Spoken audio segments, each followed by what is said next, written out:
નમસ્કાર, હું છું ડોક્ટર વિશાલ મકવાણા. સ્વાગત છે ફરી એક વખત ફિઝિકલ એજ્યુકેશન બાય બીડુ ચેનલની અંદર. સૌને ખ્યાલ છે ટાટ સેકન્ડરીની તૈયારી છે આ સિરીઝ ઉપર ચલાવવામાં આવી રહી છે. અગાઉ છે એ આપણે ટાટ હાયર સેકન્ડરીની તૈયારી પણ કરેલી હતી અને જે આપણે તૈયારી કરી હતી એની અંદરથી કેટલા પ્રશ્નો આવ્યા હતા એ સૌને ખ્યાલ હશે.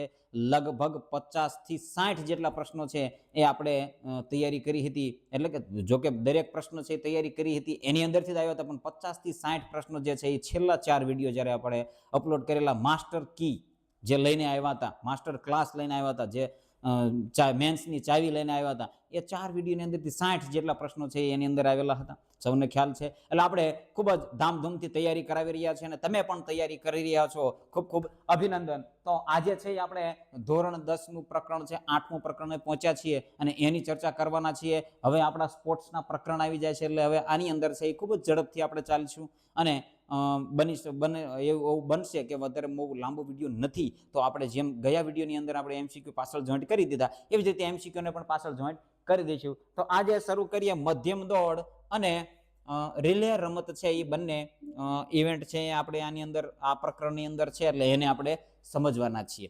મધ્યમ દોડ કોને કહેવાય? પ્રશ્ન થવો જોઈએ કે મધ્યમ દોડ કોને કહેવાય? ટૂંકી દોડ અને લાંબી દોડ તો સાંભળ્યું, મધ્યમ દોડ કોને કહેવાય? મધ્યમ અંતરની દોડ કોને કહેવાય?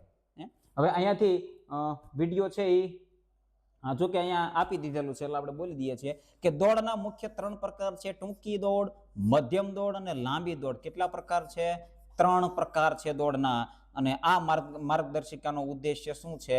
તો કે આપણે મધ્યમ દોડની ચર્ચા કરવાના છીએ. 800 મીટર અને 1500 મીટર દોડ છે એ મધ્યમ દોડની અંતરની અંદર આવે છે. 800 મીટર અને 1500 મીટર દોડ છે એ મધ્યમ દોડની અંતરની અંદર આવે છે. અને રિલે દોડના કૌશલ્યો છે એને શીખવાના છીએ. રિલે દોડ છે, રિલે દોડના કૌશલ્યો છે એને પણ શીખવાના છીએ. જેને ગુજરાતીની અંદર રિલે દોડને શું કહેવાય છે? ટપ્પા દોડ. શું કહેવાય છે? ટપ્પા દોડ. ટપ્પો પાડી અને દોડે છે એવું કહી શકાય. ટપ્પા દોડ, રિલે દોડ, ટપ્પા દોડ. બેટન જેને બદલવામાં આવે છે એને બેટન છે એને ટપ્પો કહેવાય. શું કહેવાય છે? ટપ્પો કહેવાય. આ બેટન જે દેખાય છે એને શું કહેવાય છે? ટપ્પો. ખ્યાલ આવે છે? આ શુદ્ધ ગુજરાતી શબ્દ છે ટપ્પો. આપણે અંગ્રેજી શબ્દને લીધું કે બેટન કહીએ છીએ. ચલો, એના કૌશલ્ય છે, નિયમો છે અને વ્યૂહરચનાઓ છે એનો ઊંડાણપૂર્વક અભ્યાસ આપણે કરવાના છીએ. શરૂ કરીએ. આપણે આ દરેક માહિતી છે એને સરસ સુંદર રીતે આપણે સમજવાના છીએ. ચાલો, ટ્રેક પર અંતર અને પ્રસ્થાન કઈ જગ્યાએ લેવાનું છે? 800 મીટર દોડ છે. જો આ ટ્રેક આવી રીતે છે, આ છે એ અંતિમ રેખા છે. કઈ છે? અંતિમ રેખા છે, એટલે કે વિજય રેખા છે. વિજય રેખા છે. જો દરેક ઇવેન્ટની અંદર વિજય રેખા એક સમાન એક જ હોય છે. વિજય રેખા આખા ટ્રેકની અંદર વિજય રેખા એક જ હોય છે, પરંતુ પ્રસ્થાન રેખા અલગ અલગ જગ્યાએ હોય છે. અહીંયાથી પ્રસ્થાન લઈ શકાય છે, અહીંયાથી પ્રસ્થાન લેવામાં આવે છે, અહીંયાથી પણ કેટલીક ઇવેન્ટનું પ્રસ્થાન લેવામાં, અહીંયાથી પણ લેવામાં આવે છે, અહીંયાથી પણ લેવામાં આવે છે. ખ્યાલ આવે છે? કઈ કઈ ઇવેન્ટનું પ્રસ્થાન લેવામાં આવે છે એ અહીંયા કઈ ઇવેન્ટનું પ્રસ્થાન લેવામાં આવે છે એ તમારે કોમેન્ટમાં જણાવવાનું છે. ચલો, કોમેન્ટ કરો, કોમેન્ટ કરો. કોને ખબર છે ભાઈ? કોને ખ્યાલ છે? મને પણ ખબર પડે કે અહીંયાથી કઈ ઇવેન્ટ છે, કઈ ઇવેન્ટ છે, કઈ ઇવેન્ટ છે જેનું પ્રસ્થાન આ જગ્યાએથી લેવામાં આવે છે. ખાસ કોમેન્ટની અંદર જણાવવાનું છે. ચાલો, તો 800 મીટર છે. પ્રસ્થાન ટેકાના બીજા વળાંકની શરૂઆતથી શું લખ્યું છે? ચલો, મિસ્ટેક વાળું છે, કાંઈ વાંધો નહીં. તો 800 મીટર 2 ચક્ર છે એ લગાવવાના છે. અહીંથી પ્રસ્થાન આપવામાં આવ્યું હોય તો 1 ચક્ર પૂરું કરો એટલે 400 મીટર, બીજું ચક્ર પૂરું કરો એટલે 800 મીટર. 2 ચક્ર લગાવવાના. પ્રસ્થાન બરાબર વિજય રેખા પાસેથી હોવું જોઈએ. વિજય રેખા પાસેથી પ્રસ્થાન થાય છે અને જો સ્ટ્રેગર આપવામાં આવે છે તો થોડા અંતરે દૂર હોય છે. 15 મીટર 1500 મીટર જે રનિંગ છે, દોડની ઇવેન્ટ છે 1500 મીટર, એની અંદર 3 પૂરા રાઉન્ડ લગાવવાના છે અને 1 3/4 ચક્ર એટલે કે પૂર્ણ ચક્ર કહી શકાય. પ્રસ્થાન ટેકાના બીજા વળાંકની શરૂઆતથી થાય છે, એટલે કે આ પ્રસ્થાન ટેકો છે અહીંયાથી આ વળાંક છે એટલે અહીંયાથી 1500 મીટર છે એનું શરૂઆત થાય છે. એટલે આ 1 ચક્કર લગાવે છે, અહીંયા પહોંચે છે એટલે 1 ચક્ર પૂરું થઈ ગયું. પૂર્ણ ચક્કર જે 3/4 ચક્કર છે, પછીના 3 ચક્કર લગાવવાના 1 2 અને 3 અહીંયા પૂર્ણ થાય છે. એટલે 3 પૂરા ચક્કર અને 1 3/4 જો આવી રીતે યાદ રાખવાનું. આ માહિતી છે એ કદાચ પરીક્ષાની અંદર આવી જાય 3 3/4, 3 1/2, 3 3/5. આવા ઓપ્શન આપી દે તો બિલકુલ આપણને કન્ફ્યુઝ કરી શકાય. એટલે 3 3/4 યાદ રાખવાનું છે. ચાલો, તો બંને યુનિટની આ માહિતી થઈને હવે જે 4 મુખ્ય કૌશલ્યો છે, મધ્યમ દોડના કેટલા કૌશલ્યો છે? મુખ્ય 4 કૌશલ્યો છે. કેટલા કૌશલ્યો છે? 4 મુખ્ય કૌશલ્યો છે મધ્યમ દોડના. તો સૌથી પહેલું આવે છે પ્રસ્થાન, સ્ટાર્ટ લેવાનું છે. દોડ કદમો છે, રનિંગ સ્ટાઇડ છે. શરીરની સ્થિતિ શું છે, બોડી પોઝિશન શું છે, અને ફિનિશ કઈ રીતે કરવાનું છે, ક્લોઝિંગ ધ ફિનિશ લાઇન કઈ રીતે કરવાનું છે. આ 4 કૌશલ્ય યાદ રાખવાના છે. 1, આ 2, આ 3 અને આ 4. ખ્યાલ આવે છે? આ 4 કૌશલ્ય મધ્યમ દોડની અંદર છે. હવે એ ક્રમ છે એના પ્રમાણે પ્રશ્ન પૂછે કે ભાઈ ત્રીજું કૌશલ્ય કયું છે, બીજું કૌશલ્ય કયું છે, પહેલું કૌશલ્ય કયું છે. આવા પ્રશ્ન પૂછાય તો તમને યાદ રહી જવા જોઈએ. ખડા પ્રસ્થાન કૌશલ્ય, ખડા પ્રસ્થાન તો કે સ્ટેન્ડિંગ સ્ટાર્ટ. ખેલાડી પ્રસ્થાન રેખાને સ્પર્શ કર્યા વગર પાછળ ઊભો રહી ખડા પ્રસ્થાનની પોઝિશનની અંદર આવે છે. તો ખેલાડી સંપૂર્ણ સ્થિતિ ઊભો રહે છે અને બિલકુલ ખડા પ્રસ્થાનની અંદર તત્પરતા સાથે રનિંગની તૈયારી કરવા સાથે એ ઊભો રહે છે. ખડું પ્રસ્થાન છે, ચોપગું પ્રસ્થાન છે, એ ટૂંકી દોડની અંદર આવે છે. મધ્યમ દોડ અને જો કે 800 મીટર દોડ છે એની અંદર પણ અત્યારે ચોપગું પ્રસ્થાન જ લેવામાં આવે છે, અને 1500 મીટર દોડ છે એની અંદર ખડું પ્રસ્થાન. અવાજ સાંભળતા જ ત્વરિત દોડની શરૂઆત કરવાની છે. ગન છે, ગન ફાયર છે, ક્લેપર છે, પિસ્તોલ છે, કોઈનો પણ અવાજ એટલે કે આદેશ મળતાની સાથે જ રનિંગ શરૂ કરવાની છે. જગ્યા લો એટલે કે આદેશ મળે, જગ્યા લો એટલે કે ઓન યોર માર્ક એટલે તમારે લાઈનની પાછળ ઊભું રહી જવાનું છે ખડા પ્રસ્થાનની અંદર. પછી તરત જે પણ આદેશ મળે છે, પિસ્તોલ હોય, ગન હોય, ક્લેપર હોય, કોઈ પણ પ્રકારનો આદેશ હોય, સૂચના આપવામાં આવે એટલે તમારે ત્વરિત ગતિએ તમારે દોડવાનું છે. ચાલો, ત્યાર પછીનું કૌશલ્ય છે કે ભાઈ દોડ કદમો. શું છે? દોડ કદમો, શરીરની સ્થિતિ, અને બંને કૌશલ્યો છે આવી ગયા, દોડ કદમો અને શરીરની સ્થિતિ. તો દોડ કદમો છે, હાથ છે એ કોણીમાંથી વાળેલા રાખવાના છે, લોલકની ગતિએ આગળ પાછળ કરવાના છે, લોલકની ગતિએ આગળ પાછળ કરવાના છે. 45 ડિગ્રી એંગલે તમારું શરીર છે એની સ્થિતિ હોવી જોઈએ. 45 ડિગ્રી શરીર છે, ટોર્સો એટલે ઉપરનો બોડીનો ભાગ છે એ થોડો આગળ નમેલો હોવો જોઈએ. 25 ડિગ્રી યાદ રાખવાનું, આ ડિગ્રી યાદ રાખવાની. આપણે જે પરીક્ષામાં પૂછાય એને ખાસ યાદ રાખવાનું છે, 25ના ખૂણે નમેલું હોવું જોઈએ. પગ એટલે લેગ્સ છે, પંજા પર દોડવાનું ક્યાં છે? પંજા ઉપર દોડવાનું છે. ગતિનો તાલમેલ જાળવવાનો છે, હાથ અને પગની ગતિનો તાલમેલ પણ જાળવવાનો છે. કદમો છે તો કદમો છે, શરૂઆતના ટૂંકા કદમો હોય છે, શરૂઆતના કદમો, મધ્યમના કદમો એક સમાન હોય છે, અને અંતના લાંબા અને પાછા ઝડપી હોય છે. શું હોય છે? લાંબા અને ઝડપી હોય છે. આ દોડ કદમો 3 પ્રકારના દોડ કદમો છે. શરૂઆતના કદમો, મધ્યમ કદમો જેને અંતરાળ કદમો પણ કહેવાય છે, અંતરાળ કદમો. ચાલો, અંતમાં જે લાંબા હોય છે, લાંબા અને ઝડપી કદમો. તો આ 3 પ્રકારના કદમો દોડ કદમો હોય છે. ચાલો, ત્યાર પછી હવે ફિનિશ, વિજય રેખા પસાર કરવા માટેની 3 પદ્ધતિઓ છે. કેટલી પદ્ધતિઓ છે? 3 પદ્ધતિઓ છે. આપણે દરેક પાઠ્યપુસ્તકની અંદર વિજય રેખા પસાર કરવા માટેની 3 પદ્ધતિઓ દર્શાવવામાં આવેલી છે. દોડીને એટલે કે રન થ્રુ ફિનિશ, ધડ ઝુકાવીને એટલે કે ટોર્સો ફિનિશ, ખભા લંબાવીને એટલે કે શોલ્ડર ફિનિશ જેને કહેવાય છે. તો વિજય રેખા મહત્તમ ઝડપે સીધું પસાર કરે, સીધા દોડીને રન થ્રુ સીધા દોડીને પસાર કરી દઈએ છીએ. વિજય રેખા પાસે ધડને આગળ નમાવો છો, માત્ર ધડને આગળ નમાવો છો તો એને ધડ ઝુકાવીને એટલે કે ટોર્સો ફિનિશ કહેવાય છે. શોલ્ડર નમાવો છો, કોઈ પણ ડાબો છે કે જમણો શોલ્ડર છે કે ડાબો શોલ્ડર છે, એને ત્રાસો કરીને વિજય રેખા પસાર કરો છો તો એ શોલ્ડર ફિનિશ છે, ટર્ન ફિનિશ પણ કહેવાય છે. ચાલો, તો આવી રીતે 3 પ્રકારની પદ્ધતિઓ છે. ચાલો, હવે શું કરવું અને શું નથી કરવું, પ્રતિબંધ શું છે, નિયમો શું છે, નિયમો ખાસ જોવાના છે. તો 800 મીટરમાં પ્રથમ વળાંક પોતાની ગલીમાં જ દોડવો, પોતાની ગલીમાં જ દોડવાનો છે. જે 800 મીટરની અંદર પહેલો વળાંક છે એ પોતાની ગલીમાં દોડવાનો છે. ત્યાર પછી પહેલી ગલીમાં આવી શકાય છે. ત્યાર પછી શું છે? પહેલી ગલીમાં. એટલે પહેલો વળાંક જે છે, પ્રથમ વળાંકની વાત થાય છે, રાઉન્ડની વાત નથી. વળાંક એટલે કે 400 મીટર નો જે ટ્રેક છે, શું છે? 400 મીટરનો ટ્રેક છે. આવી રીતે ટ્રેક છે, 400 મીટરનો ટ્રેક છે. તો અહીંયાથી તમને સ્ટાર્ટિંગ આપવામાં આવે છે તો આ પહેલો વળાંક, પછી અહીંથી પહેલી ગલીમાં આવી શકે છે, આવું કહેવા માંગે છે. આપણા પાઠ્યપુસ્તકના જે નિયમો છે એ આધારે જ આપણે યાદ રાખવાનું છે, કારણ કે એને જ માન્ય ગણવામાં આવશે. અત્યારે જે 800 મીટરની દોડ છે એની અંદર પોતાની ગલીમાં જ દોડવાનું આવે છે, પરંતુ આપણા પાઠ્યપુસ્તકને આધીન આપણે યાદ રાખવાનું છે. અન્ય દોડવીરોને અવરોધ કરવો, એ બીજા ખેલાડીને ધક્કો મારવો કે નડતરરૂપ થવું એ બિલકુલ કરવાનું નથી. પરિણામ શું આવે તો કે સ્પર્ધામાંથી તાત્કાલિક બાકાત કરવામાં આવે છે. કોઈ પણ આપણા સાથી ખેલાડીઓ છે, કોમ્પિટિટર્સ છે, એ દરેકને કોઈ પણ પ્રકારનું જો ધક્કો નથી મારવાનો, અવરોધ ઉત્પન્ન નથી કરવાનો, નડતરરૂપ થવાનું નથી. એનું પરિણામ શું આવે તો કે તાત્કાલિક બાકાત, સ્પર્ધામાંથી બાકાત કરી દેવામાં આવે છે. તમારે ઓવરટેક કરવું છે તો ખેલાડીની જમણી બાજુ થઈ અને ઓવરટેક કરવાનું છે. હવે આપણા જ આ પ્રકરણની અંદર એક બીજી ઇવેન્ટ આવે છે, ટુકડીગત ઇવેન્ટ છે. જો ખાસ યાદ રાખવાનું, આ ઇવેન્ટ કેવી છે? ટુકડીગત દોડ છે, ટીમ ઇવેન્ટ. દોડની અંદર ટીમ ઇવેન્ટ કઈ? રિલે દોડ. યાદ રાખવાનું, રિલે દોડ છે ટીમ ઇવેન્ટ દોડ છે, ખાસ યાદ રાખવાનું છે. રિલે દોડ, ટુકડી, ટીમ તો કે 4 ખેલાડીઓ વારાફરતી અંતર પૂરું કરે છે.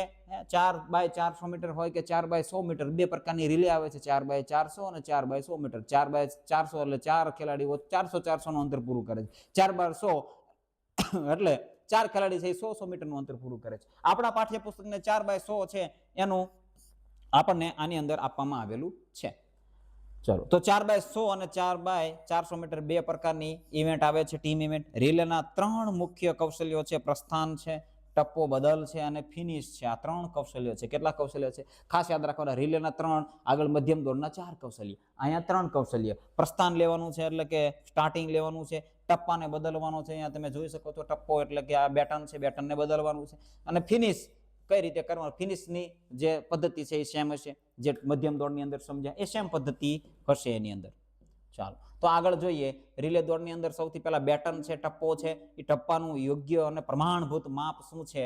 ટપ્પાનું પ્રમાણભૂત જે માપ છે એ શું છે? તો લંબાઈ છે એની લેન્થ 28 થી 30 સેન્ટીમીટર હોવી જોઈએ. આ ટપ્પો જે છે, આખું બેટન છે, એની લંબાઈ કેટલી હોવી જોઈએ? 28 થી 30 સેન્ટીમીટર, એટલે 1 ફૂટ જેટલું અંતર એનું હોવું જોઈએ. કહી શકાય ને. વજન એનું કેટલું હોવું જોઈએ? 50, ઓછામાં ઓછું 50 ગ્રામનું એનું વજન હોવું જોઈએ. ઓછામાં ઓછું 50 ગ્રામનું વજન હોવું જોઈએ. સ્વરૂપ કેવું હોય? નક્કર, પોલો, નળાકાર અને પોલો, અંદરથી પોલું હોવું જોઈએ. હોલો ક્લાઇન્ડર કહેવાય છે, હોલો ક્લાઇન્ડર હોવું જોઈએ. સામગ્રી, મટીરિયલ એની અંદર શું છે તો કે લાકડાનું, ધાતુ કે અન્ય કોઈ પણ પ્રકારનો પદાર્થ હોય છે, કોઈ પણ ધાતુ હોય છે, એનો ઉપયોગ કરીને બનાવી શકાય છે, પરંતુ આ જે એનું પ્રમાણભૂત માપ છે એ વિખાવવું જોઈએ નહીં. સપાટી, તો કે ઈજા ન થાય તે માટે સંપૂર્ણ લીસી સપાટી, એટલે કે આની સપાટી જે છે ફરતી એ પણ લીસી હોવી જોઈએ. ખ્યાલ આવે છે? લીસી સપાટી હોવી જોઈએ, જેથી કરી બેટન બદલતી વખતે અથવા તો હાથમાં પકડતી વખતે ઈજા થાય નહીં. ટપ્પો બદલવાની પદ્ધતિ, અને આ પદ્ધતિ એટલા માટે અગત્યની છે કારણ કે ટાટ હાયર સેકન્ડરી અંદર એક પ્રશ્ન આવેલો છે રિલે દોડનો, અને જે પદ્ધતિ શાસ્ત્રમાં મૂકવામાં આવેલો છે. ખરેખર પદ્ધતિ શાસ્ત્રમાં આ પદ્ધતિ આવતી નથી.